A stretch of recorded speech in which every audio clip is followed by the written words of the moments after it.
ക്രിസ്തു നമ്മെ സ്വാതന്ത്ര്യത്തിലേക്ക് മോചിപ്പിച്ചിരിക്കുന്നു. ക്രിസ്തു നമ്മെ സ്വാതന്ത്ര്യത്തിലേക്ക് മോചിപ്പിച്ചിരിക്കുന്നു, വിളിച്ചിരിക്കുന്നു. നിങ്ങൾ സ്ഥിരതയോടെ നിൽക്കുകയും വീണ്ടും അടിമത്തത്തിന്റെ മുഖത്തിന് നിങ്ങൾ വിധേയരാകരുത്. നമ്മൾ ഈ നാളുകളിലൊക്കെ ദിവികാരുണ്യ പ്രദർശനം, അതുപോലെ തന്നെ പന്തക്കുസ്തവാര പ്രയർ എല്ലാം നടത്തി നല്ലൊരു കൃപയിലാണ്. വീണ്ടും ഒരു അടുത്ത സ്റ്റെപ്പിലേക്ക് പോകാൻ വേണ്ടിയിട്ട് ഈശോ നമ്മെ വിളിക്കുകയാണ്. ഇതൊരു അനുഗ്രഹത്തിന്റെ സ്പർശനത്തിന്റെ സമയമാക്കി നമ്മൾ മാറ്റണം. കരവരുത്തി പറഞ്ഞ ഹല്ലേലൂയ, ഹല്ലേലൂയ. നമുക്ക് ഈ ധ്യാനം നയിക്കാനായിട്ട്, ധ്യാനത്തിന് നേതൃത്വം കൊടുക്കാനായിട്ട് നമുക്കെല്ലാം പരിചിതനായ ബ്രദർ തോമസ് പോൾ ഇവിടെയുണ്ട്. അദ്ദേഹത്തെ ടീമിനെ ഞാൻ വളരെ ഹാർദവമായിട്ട് സ്വാഗതം ചെയ്യുകയാണ്. അദ്ദേഹം ഒരു ഇന്റർനാഷണൽ ലെവലിൽ സുവിശേഷ ശുശ്രൂഷ ചെയ്യുന്ന ഒരു വ്യക്തിത്വമാണ്. ഞാൻ വളരെ വർഷങ്ങൾക്ക് മുമ്പ്, അതായത് ഡിവൈനിലെ ബ്രദർ തോമസ് പോളിന്റെ രണ്ടാമത്തെ ധ്യാനം, ആ ധ്യാനത്തിൽ പങ്കെടുക്കാൻ ഒരുപാട് വർഷങ്ങൾക്ക് മുമ്പ് എനിക്ക് ഭാഗ്യം ലഭിച്ചിട്ടുണ്ട്. മനോഹരമായൊരു വിശുദ്ധീകരണ ധ്യാനത്തിൽ പങ്കെടുക്കാൻ എനിക്ക് കൃപ ലഭിച്ചു.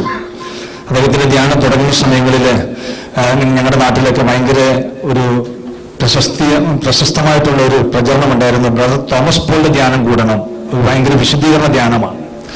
അതുകൊണ്ട് ഞങ്ങളിങ്ങനെ പോയി ഇടിച്ച് അതിൻ്റെ സീറ്റ് വാങ്ങി കയറിയതാണ്. അന്ന് കണ്ണിനൽപ്പം കാഴ്ചക്കുള്ള ഒരു ഷാജിയാണ് പാടിയത്. ബ്രദർ ഓർക്കുന്നുണ്ട്? എനിക്കറിയാം. ബാബു ഓർഗൻ ഒന്നും വായിക്കാൻ പറ്റില്ല, പക്ഷെ അദ്ദേഹം മനോഹരം ഓർഗൻ വെച്ച് സംഗീതത്തിന് ഇങ്ങനെ പാടി നയിക്കുന്നൊരു അനുഭവം അന്നുണ്ടായി.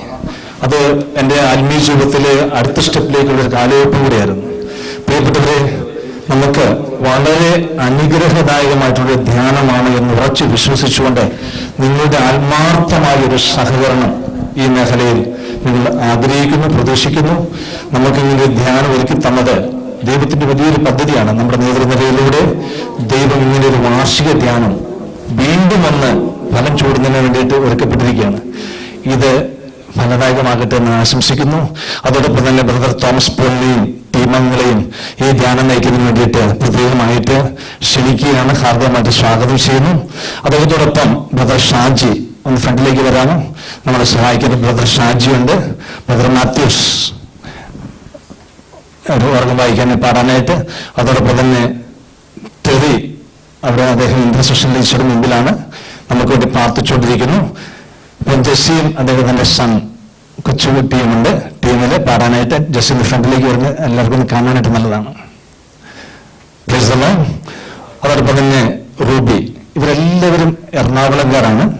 ബ്രദർ തോമസ് പോൾ ടീമിൽ നമ്മെ സഹായിക്കാനായിട്ട്. ഇനി ഈ വിശുദ്ധ കുർബാനയുടെ ആരാധന ബുധനാഴ്ച വൈകുന്നേരം 8 മണിക്ക് ധ്യാനം തീരുമ്പോഴാണ് ക്ലോസ് ചെയ്യുക എന്ന് പറഞ്ഞാൽ വളരെ ഗൗരവത്തോടെ ടീമംഗങ്ങൾ ഈ ധ്യാനത്തെ കാണുന്നു. അപ്പൊ നമ്മളും അതോടൊപ്പം തന്നെ ഈ ധ്യാനത്തെ കാണേണ്ടതുണ്ട്, പങ്കെടുക്കേണ്ടതുണ്ട്. ഒപ്പം എല്ലാ ദിവസവും ആരൊക്കെ ചോദിച്ചു കുർബാനയുണ്ടോ? ഉണ്ട്, വിശുദ്ധ കുർബാന ഉണ്ട്.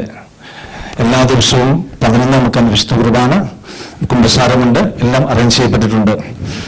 ശ്രദ്ധിക്കേണ്ട ഒരു കാര്യം, സാധാരണ നമുക്കിടയ്ക്ക് മൊബൈൽ എടുത്തുകൊണ്ടൊരു പോക്കുണ്ട് പുറത്തേക്ക്. അത് വേണ്ട, ബ്രദർ നിർബന്ധമായിട്ട് പറഞ്ഞു. എല്ലാവരും ദയവ് ചെയ്ത് മൊബൈൽ സ്വിച്ച് ഓഫ് ചെയ്യുക. നിങ്ങൾ പുറത്തൊരു ധ്യാന മന്ദിരത്തിലാണ് ധ്യാനിക്കാൻ പോകുന്നതെങ്കിൽ ചെന്ന് കഴിഞ്ഞാൽ ആദ്യം അട്ടപ്പാടിയിലാണെങ്കിൽ മൊബൈൽ നിങ്ങൾ അവിടെ രജിസ്റ്റർ ചെയ്ത് കൊടുക്കണം. അണക്കരയാണെങ്കിൽ മൊബൈൽ അവിടെ രജിസ്റ്റർ ചെയ്ത് കൊടുക്കണം. അവിടെ കൊടുത്തു കഴിഞ്ഞിട്ട് പോരുമ്പോഴാണ് അവർ തരിക. നമ്മൾ ആ ഗൗരവത്തോടെ എടുക്കുക. ദയവ് ചെയ്ത് മറ്റുള്ള കാര്യങ്ങൾ, ചാറ്റിങ് അങ്ങനെയുള്ള കാര്യങ്ങളൊക്കെ നമ്മുടെ വചനാഭിഷേകം നമ്മളിലേക്ക് കടന്നു വരാൻ തടസ്സമാണ്. എല്ലാവരും ദയവ് ചെയ്ത് ധ്യാന സമയങ്ങളിൽ മൊബൈൽ സ്വിച്ച് ഓഫ് ചെയ്യുക. Hallelujah, hallelujah. പിന്നെ വളരെ ഗൗരവത്തോടെ സൈലൻസ് ആണ് നമ്മുടെ വാർഷിക ധ്യാനത്തിൽ, അത് നിങ്ങൾ പാലിക്കണം. ദയവ് ചെയ്ത് ഞങ്ങൾ 5 പേര് ഇത് നോട്ട് ചെയ്യാനായിട്ട് ഏൽപ്പിക്കപ്പെട്ടിട്ടുണ്ട്. വളരെ ഗൗരവമായിട്ട് നിങ്ങൾ സംസാരിക്കാൻ ഇടയാകരുത്, സഹകരിക്കണമെന്ന് വളരെ എളിമയോടെ അഭ്യർത്ഥിക്കുകയാണ്. നമ്മൾ സൈലൻസിലാണ് ഈ ധ്യാനം. വചനം നന്നായിട്ട് സ്വീകരിക്കുക, വചനം മാംസം ധരിക്കട്ടെ. പോകുമ്പോൾ പഞ്ച് ചെയ്യാനായിട്ട് വൈകുന്നേരം പോകുമ്പോൾ നിർബന്ധമായിട്ട് എല്ലാവരും പഞ്ച് ചെയ്തിട്ട് പോകണം. ഒപ്പം എല്ലാവർക്കും 8 മണി വരെയാണ് ധ്യാനം. Boys and girls together. Hallelujah. 8 മണി വരെയാണ് നമ്മുടെ ധ്യാനം. ഓർക്കുക, നമ്മൾ വേറെ അത്യാവശ്യം എന്ത് കാര്യം വന്നാലും നമുക്ക് സമയം പ്രശ്നമല്ല. ഈ ധ്യാന സമയങ്ങളൊക്കെയാണ് നമുക്ക് പ്രശ്നങ്ങൾ. എല്ലാവരും അതിൽ സഹകരിക്കണമെന്ന് വിനീതമായിട്ട് അപേക്ഷിക്കുന്നു. ഒപ്പം അതിനെ സ്വാഗതം ചെയ്തുകൊണ്ട് മൈക്ക് കൈമാറുകയും ചെയ്യുന്നു. ദൈവത്തിന് സ്തുതി. Praise the Lord.